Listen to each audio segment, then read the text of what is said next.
Hey guys, welcome back to a brand new mini blog. আমরা আজকে এখন শিলং থেকে ফিরছি। তো ফেরার পথে যতগুলো সাইট সিন পড়ছে সেগুলো দেখতে দেখতে ফিরছি। আমরা এনজিপিতে যাব।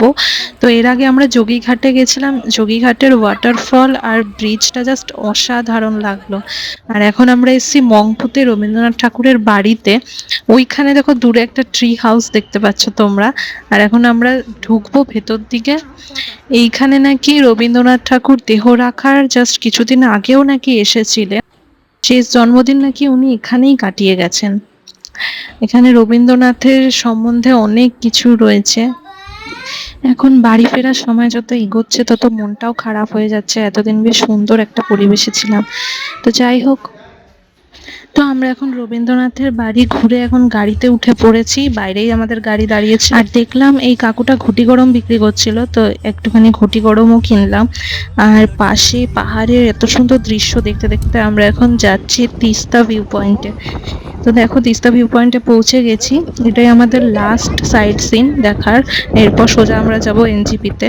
কিন্তু দারুণ, এখানে পুরো 360 ডিগ্রি ভিউ পাওয়া যায়। আর এত সুন্দর হাওয়া দিচ্ছে, জাস্ট দারুণ লাগছে পুরো। ওই দিকের পাহাড়টা দেখো কি সুন্দর লাগছে।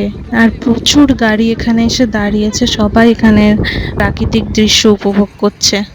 দূরে পাহাড়টায় মেঘগুলো দেখো কি সুন্দর লাগছে। আর এখন বর্ষাকাল বলে তিস্তা নদীর জলটা একদম পুরো ঘোলাটে হয়ে গেছে এই সময়টাতে। আর মংপুতেও আমরা যখন রবীন্দ্রনাথের বাড়ির ওইখানে ঢুকলাম, তখন পাশে পাহাড়গুলো এত সুন্দর লাগছিল, ভাবলাম যে বেরিয়ে আসবো যখন তখন আমরা ওরকম সুন্দর ব্যাকগ্রাউন্ডের সামনে কতগুলো ছবি তুলবো, কিন্তু যখন বেরোলাম তখন পুরো মেঘে ঢেকে গেল একদম। এখন আমরা ওখান থেকে ফেরার পথে একটা রেস্টুরেন্টে ঢুকলাম। এই রেস্টুরেন্টটা খুবই সুন্দর, দেখো ভেতরের অ্যাম্বিয়েন্সটা পুরো অন্যরকম, ক্যাফে কাম রেস্টুরেন্ট টাইপের।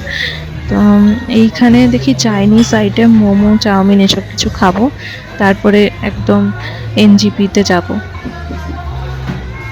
কত সুন্দর গাছ দিয়ে আর ল্যাম্পগুলো দিয়ে সাজিয়েছে, খুব সুন্দর লাগছে। তো আমরা অর্ডার করেছিলাম এখানে ড্রাই চিলি চিকেন আর নুডলস, আর তার সাথে প্যান ফ্রাইড মোমো অর্ডার করেছিলাম। তো চলো, দেখা হবে আবার অন্য একটা মিনি ব্লগে। সবাই খুব ভালো থেকো, সুস্থ থেকো। এখন টাটা।